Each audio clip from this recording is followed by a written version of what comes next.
కొంచెం చచ్చిపోండి మావయ్య గారు. చచ్చిపోనా? ఇప్పుడే చచ్చిపోండి. చచ్చిపోనన్నా. మీకు తెలియకుండానే మీ ప్రాణం పోయేలా చేస్తామండి.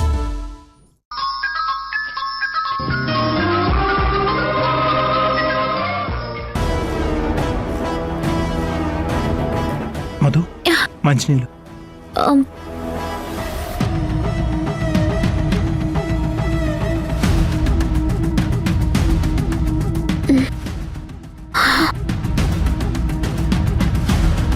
మధు, నీకేం కాలేదు కదా? నువ్వు ఓకే కదా? ఓకే తేజ, నాకేం కాలేదులే. ఏంటి తేజ, మీ అమ్మ సడన్ గా ఇలా బిహేవ్ చేసింది? అదే మధు, నాకు అర్థం కావట్లేదు. పిచ్చెక్కిన దానిలాగా అలా కొట్టేసిందేంటి ఇద్దరిని? నేనైతే ఎంత షాక్ అయిపోయానో తెలుసా? మళ్ళీ అమ్మకి గతం గుర్తుకొచ్చి మనం అమ్మకి పెట్టిన టార్చర్కి బదులుగా మన ఇద్దరిని కావాలనే ఉతికి పారేసింది అనుకున్నాను. అదే తేజ, నాకు కూడా డౌట్ ఉంది. నిజంగా అత్తయ్యకి గతం గుర్తుకొచ్చి మనిద్దరి మీద రివెంజ్ తీర్చుకున్నారా అని అనిపిస్తోంది. లేక మా మావయ్య చెప్పినట్టు గతం మర్చిపోయినట్టుగా నా ముందు నటిస్తూ ఆ సింధుతో కలిసి యాక్ట్ చేస్తూ నా మీద ప్రతీకారం తీర్చుకుంటున్నారా? అసలేం అర్థం కావడం లేదు. ఏంటి మధు ఆలోచిస్తున్నావు? అదే తేజ, ఈ విషయాన్ని మనమంత ఈజీగా వదలకూడదు. అత్తయ్య బిహేవియర్ ఏదో తేడాగా అనిపిస్తోంది. ఏది ఏమైనా మన ఇంట్లో మనకి తెలియకుండా ఏం జరుగుతుందో మనం తెలుసుకోవాలి.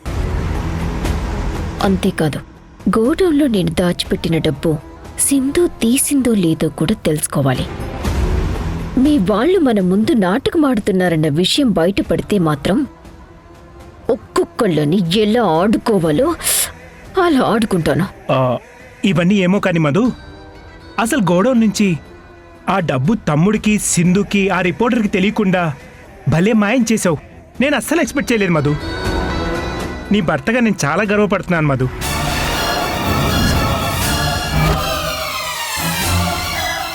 ఆ డబ్బంతా పోయిందని చెప్తే తేజ షాక్లో స్పృహ తప్పి పడిపోతాడు. చెప్పకపోవటమే బెటర్. త్వరగా ఆ డబ్బంతా వస్తే ఈ బెడ్ మీద ఆ డబ్బంతా పరిచి నువ్వు నేను ఆ డబ్బు మీద పడుకోవాలనే నా ఆశ మధు. ఆ డబ్బులు ఎప్పుడొస్తాయో, మనం ఎప్పుడు ఫారిన్ ట్రిప్ వేస్తామో, అబ్బా నాకైతే చాలా ఎక్సైటింగ్గా ఉంది మధు. అసలు ఇరిటేషన్లో ఉంటే నువ్వేంటి తేజ ఇంకా చిరాకు తెప్పిస్తావు? ఇప్పుడు నేనేమన్నాను మధు? ఆ డబ్బు గురించే కదా నేను ప్లీజ్ తేజ, కొంచెం సేపు నన్ను ఒంటరిగా వదిలే వెళ్ళు. సర్లే.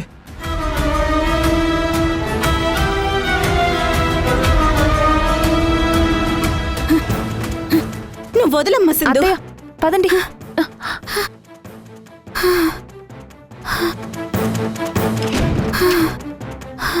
ఏంటత్తయ్య ఇది? పర్లేదు సింధు, గట్టిగానే మాట్లాడు. నేను కొట్టిన దెబ్బలకి ఆ మధు ఈ రోజంతా రూమ్ దాటి బయటికే రాదసలా. ఎందుకు మధుని అంతలా కొట్టారు? మనం ఏమనుకున్నాం? మీరేం చేస్తున్నారు?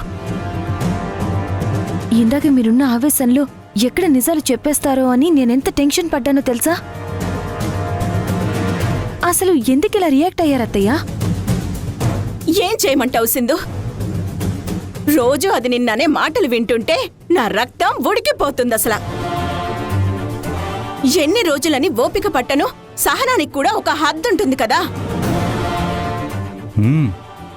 ఆ మధు అలా రెచ్చిపోతుంటే తట్టుకోలేకే అలా చేశాను. కంగ్రాచులేషన్స్ దాము. దేనికి మావయ్య? అత్తయ్యకి కంగ్రాచులేషన్స్? మధు విషయంలో అత్తగా దాము మొదటిసారి తన అధికారాన్ని చూపించింది కదమ్మా, అందుకు. మీరుండండి మావయ్య. అది కాదత్తయ్యా, ఇప్పుడు మీరు చేసిన పనికి ఆ మధుకి మీ మీద ఏదైనా అనుమానం వస్తే ఏంటి పరిస్థితి చెప్పండి? ఇప్పటి వరకు మనం జాగ్రత్తగా చేసుకుని వస్తుందంతా మళ్ళీ మొదటికే వస్తుంది. డబ్బు పంచేదాకా మనం సైలెంట్గా ఉండడం మంచిదత్తయ్యా. లేదమ్మా సింధు, మీ అత్తయ్య చేసిందే కరెక్ట్. ఉమ్, ఆ మధుకి ఇలా ఏదో ఒకటి జరిగితేనే కానీ దానికి బుద్ధి రాదు. ఉమ్. ఎంత కాలమని దానికి భయపడుతూ ఉంటాం? ఏమైనా సరే అప్పుడు చూసుకుందాం. మావయ్య, అత్తయ్యని నేను కూల్ చేస్తుంటే మీరేంటి ఇంకా రెచ్చగొడుతున్నారు?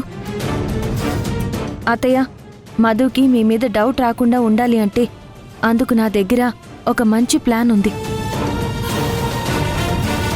ఏంటమ్మా అది? ఆ, మీరు మధు దగ్గరికి వెళ్ళి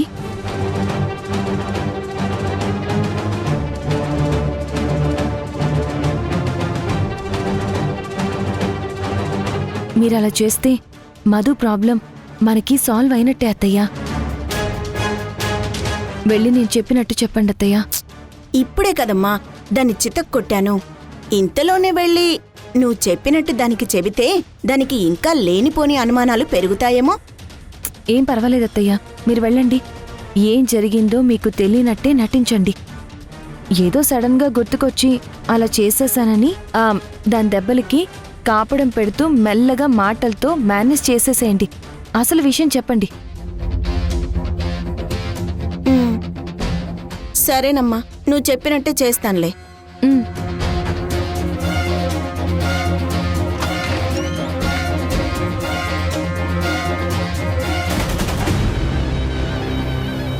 బా. మధు, ఉమ్, ఇప్పుడెలా ఉంది మధు? ఏదో ఉందిలే. తేజ చెప్పినట్టు సింధు యష్లు కలిసిపోయారా? అందుకే క్యారేజ్ తీసుకుని సింధుని ఆఫీస్కి రమ్మన్నాడా? అసలు వాళ్ళ మధ్య ఏం జరుగుతుందో తెలుసుకోవటం ఎలా? ఈ కన్ఫ్యూజన్ని వెంటనే క్లియర్ చేసుకోవాలి.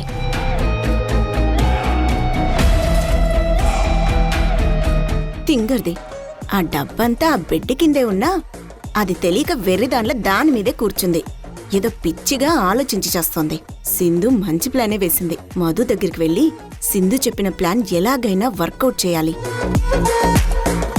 అమ్మా మధు, అమ్మా, ఎలా ఉందమ్మా? అత్త ఏంటి మళ్ళీ వచ్చింది? ఇప్పుడే కదా నన్ను వీర బాధుడు బాధింది. ఆ, అమ్మా, ఏంటమ్మా ఇలా వచ్చావు? మధుని నిన్ను ఓదారుద్దామని వచ్చాన్రా. నాకు తెలియకుండానే మీ ఇద్దరిని కొట్టేశాను కదా. అది తలుచుకుంటేనే నాకెంతో బాధగా ఉందిరా.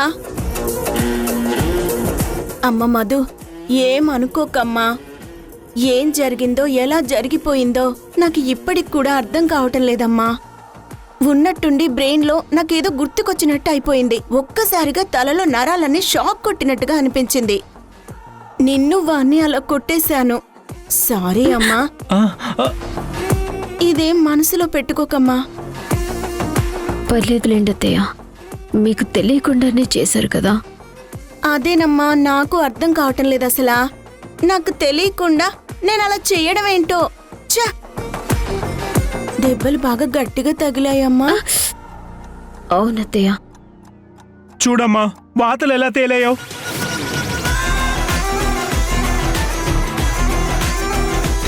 హ! ఉండమ్మా, వేడి నీళ్ళతో కాపడం పెడతాను. వద్దులే అత్తయ్య, రెస్ట్ తీసుకుంటే దెబ్బలు అవే తగ్గిపోతాయిలేండి. అలా అనకమ్మా. నా చేతులతో కొట్టాను. నా చేతులతోనే నీకు కాపడం పెట్టి తెలియక చేసిన తప్పుని కాస్తైనా సరిదిద్దుకుంటాను. ఉండు, ఇప్పుడే వస్తాను. అత్తయ్య, అది కాదు అత్తయ్య. అత్తయ్య, అత్తయ్య.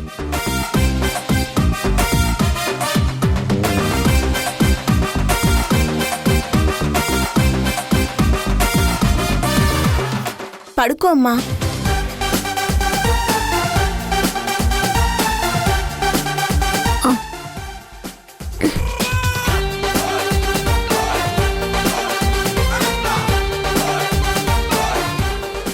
పెట్టేంటి తేడాగా ఉంది? డబ్బంతా ఈ బెడ్ కిందే ఉన్నాయి కదా, దానివల్లే తేడాగా అనిపిస్తుందా?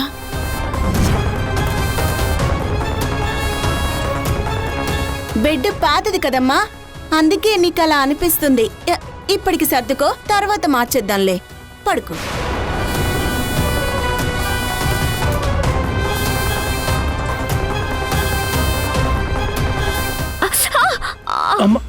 అత్తయ్య కాలుతోంది. వేడి వేడిగా కాపడం పెడితేనే దెబ్బలు త్వరగా తగ్గుతాయమ్మా. కాస్త ఓర్చుకో. అబ్బా అత్తయ్య చిన్నగా. అలాగేనమ్మా. మంట పుట్టాలి నీకు, లేకపోతే మేము నాశనం అవ్వాలని కోరుకుంటావా? అబ్బా కొంచెం ఓర్చుకో అమ్మా. అయ్యో కొంచెమే అమ్మా, కొంచెమే ఓర్చుకో. రారా, నీకు కాపడం పెడతాను. ఆ, నేను తర్వాత పెట్టుకుంటానులే అమ్మా, నాకు ఇప్పుడేం వద్దులే. అసలు ఇదంతా సింధు వల్లే జరిగింది మధు. ఆ రోజు సింధు నా తల మీద కొట్టకపోయుంటే నీకు ఇప్పుడు ఇలా జరిగుండేదే కాదసలా. దాన్ని ఇంట్లో భరించడం నా వల్ల కావటం లేదు మధు. ఏదో ఒకటి చేసి దాన్ని బయటకు పంపించాలి. అందుకే కార్తీక మాసం పూజలు చేద్దాం అనుకుంటున్నాను. ఆ పూజలు చేస్తే శత్రు భయం, శత్రుపీడ పోతుందని పంతులు గారు చెప్పారు. ఈ ఇంటి పెద్ద కోడలుగా ఆ పూజలు నువ్వు తేజ కలిసే చెయ్యాలమ్మా. అలాగే అత్తయ్య, తప్పకుండా చేస్తాం. రాజమండ్రిలో ఎంతో మహిమగల శివాలయం ఉంది. అక్కడ పూజారితో నేను అన్నీ మాట్లాడి పెట్టాను. రేపు కార్తీక సోమవారం కదా, నువ్వు తేజ బయలుదేరి రాజమండ్రికి వెళ్లి పూజలు చేసిరండి. అప్పుడా సింధు బాధలు మనకి తప్పుతాయి. ఇదేంటి అత్తయ్య కొత్తగా ఏదో చెప్తోంది. సడన్ గా రాజమండ్రి దాకా వెళ్ళి మొక్కులు పూజలు చేయటమేంటి? కొంపతీసి ఏదో విధంగా నన్ను తేజని బయటికి పంపించి రేపు కార్తీక సోమవారం వీళ్ళందరూ ఎంజాయ్ చేద్దాం అనుకుంటున్నారా? ఈ ఛాన్స్ మిస్ అవ్వకూడదు. నేను రేపు ఇక్కడే ఉండాలి. ఇంట్లో వాళ్ళ మధ్య ఏం జరుగుతుందో తెలుసుకోవాలి. ఏంటమ్మా ఆలోచిస్తున్నావు? వెళ్తాను కదా. అత్తయ్య, మీ మనసు నాకు తెలీదా? మీరిప్పుడు మా మంచి కోరుకుంటారు. ఖచ్చితంగా వెళ్తాం అత్తయ్య. కానీ రేపు కాదు, ఎల్లుండి వెళ్తాం. రేపు వెళితే ఏమైనా ఇబ్బందా? రేపు కార్తీక సోమవారం కదా, మీ అందరితో కలిసి ఇంట్లోనే పూజ చేస్తానని మొక్కుకున్నాను. రేపు ఇంట్లో పూజ చేస్తే ఈ అనుమానాలు, అపార్థాలు, అవరోధాలు అన్నీ తొలగిపోతాయని పంతులు గారు చెప్పారు. అది కాదమ్మా, రేపు రాజమండ్రి శివాలయంలో నీ చేత పూజ చేపిస్తానని నేను కూడా మొక్కుకున్నాను కదమ్మా. నేను మొక్కుకున్నాను కదత్తయ్య. రేపొక్కరోజే కదా, ఏం కాదులండి. దీన్ని మరీ ఎక్కువ బలవంతం చేస్తే డౌట్ వస్తుందేమో. ఒక్కరోజే కదా, సింధు ప్లాన్ ఎల్లుండికి పోస్ట్ పోన్ చేయమని చెప్దాం. ఏంటత్తయ్య, ఏం ఆలోచిస్తున్నారు? పర్లేదమ్మా, ఒక్కరోజే కదా, ఏం కాదులే. మీరిద్దరూ ఎల్లుండి వెళ్దురు గాని, నువ్వు రెస్ట్ తీసుకో అమ్మా.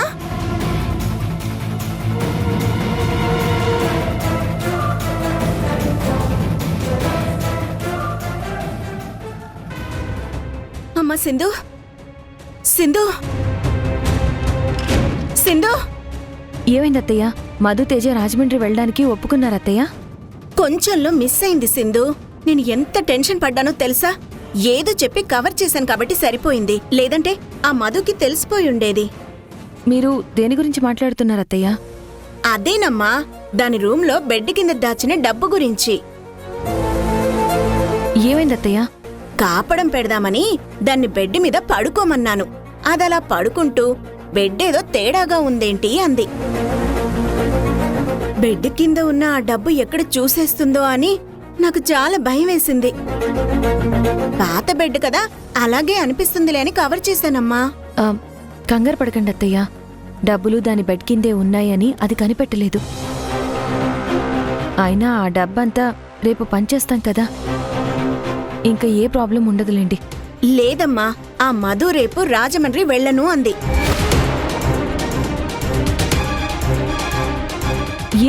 ఎందుకు వెళ్ళదంట?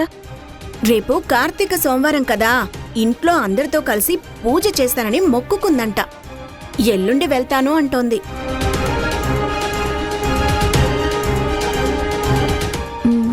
నిజంగా మొక్కు కోసమే వెళ్ళనందా, లేక మన మీద దానికేమైనా డౌట్ వచ్చిందా? అత్తయ్య, మనం రేపు జాగ్రత్తగా ఉండాలి. రేపొక్కరోజు మేనేజ్ చేస్తే ఎలాగూ ఎల్లుండి మధు తేజ వెళ్ళిపోతారు కాబట్టి డబ్బులు పంచడానికి ఇబ్బంది ఉండదు. సింధు, నువ్వు మాత్రం రేపు ఖచ్చితంగా పూజ చెయ్యాలమ్మా. మధు కథ ముగిసిపోవాలని ఆ శివుణ్ణి మనస్ఫూర్తిగా ప్రార్థించు. దాని సంగతి ఆయనే చూసుకుంటాడు. సరే అత్తయ్య.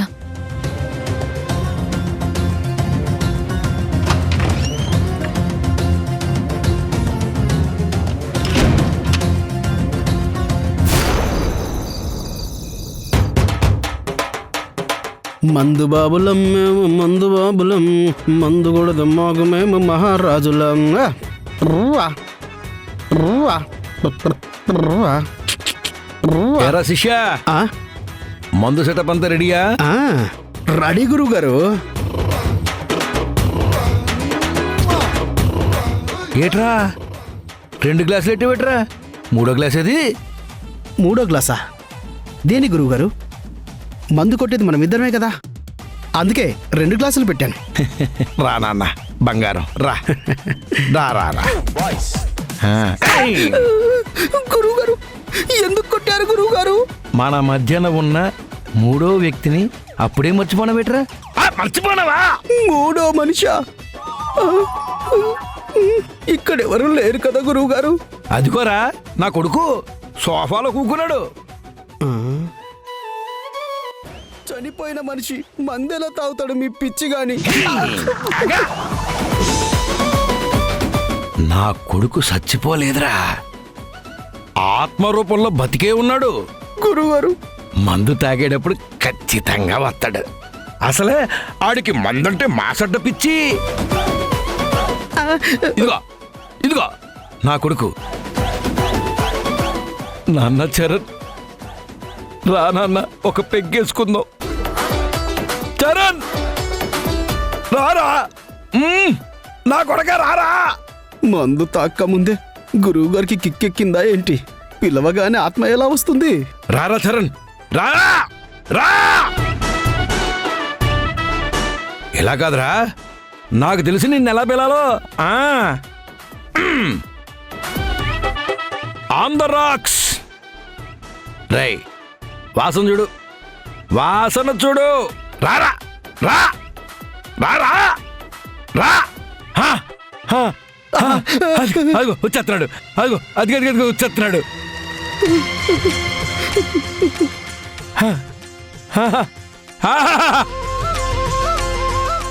వచ్చేసాడు. ఏట్రా సూత్రం, నా కొడుకు గ్లాస్ పట్టరా పో.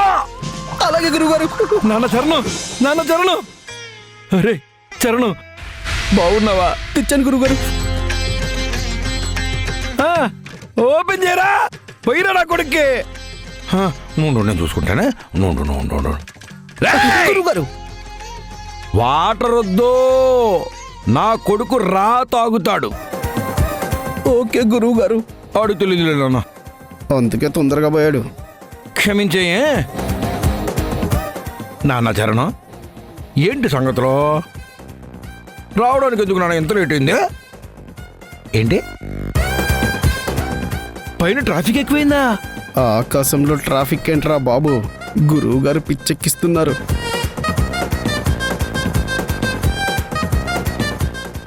నానా చరణ్ తాగరా, తాగు. Cheers cheers.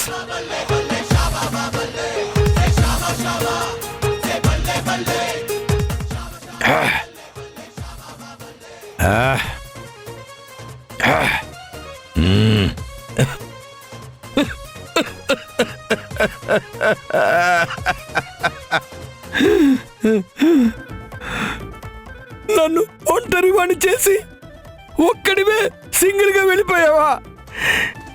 ఇది నీకు న్యాయమారా చరణా? గురువు గారికి పిచ్చి పీక్ స్టేజ్కి వెళ్ళిపోతుంది. ఏంట్రా చరణం, నీకు ముందు వద్దా? మరి ఏంటి కావాలి చెప్పు నాన్న, తెప్పించేస్తాను. ఏంటే మనిషి రక్తం కావాలా?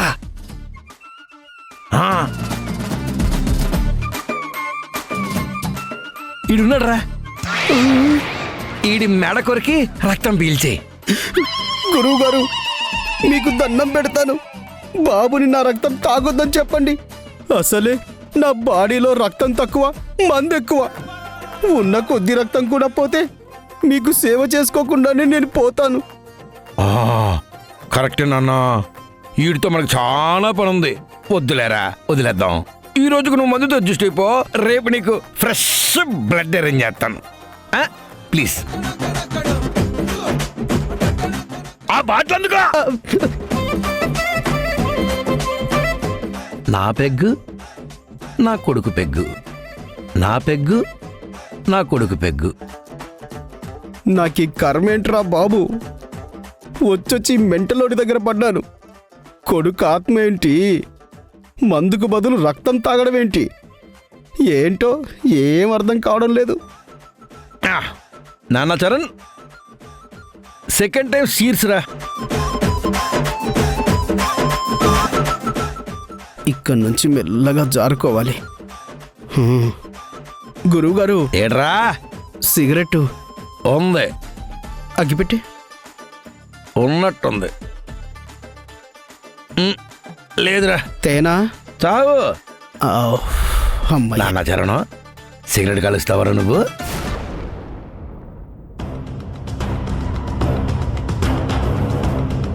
రేపు కార్తీక సోమవారం కదా, నువ్వు తేజ బయలుదేరి రాజమండ్రికి వెళ్లి పూజలు చేసిరండి.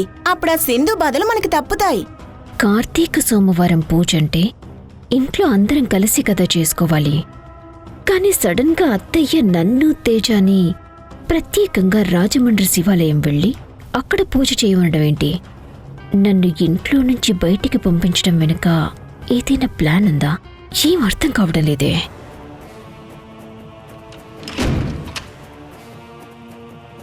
ఏంటి మధు, అమ్మొచ్చి సడన్గా కార్తీక సోమవారం పూజ అది ఇది అంటుంది? అది నాకు అర్థం కావడం లేదు తేజ. నిజంగా శత్రుబాధలుంటే ఇంటి పెద్దవాళ్లుగా మీ అమ్మా నాన్నలు రాజమండ్రి వెళ్ళి ఆ శివాలయంలో పూజలు చేయాలి కాని మనల్ని వెళ్ళమంటున్నారెందుకు? నాకెందుకు డౌట్గా ఉంది తేజ. దేని గురించి మధు? మీ అమ్మా సింధు కలిసిపోయారనిపిస్తోంది. కలవనట్టుగా మన ముందు నాటకం ఆడుతున్నారేమోనని నా డౌట్.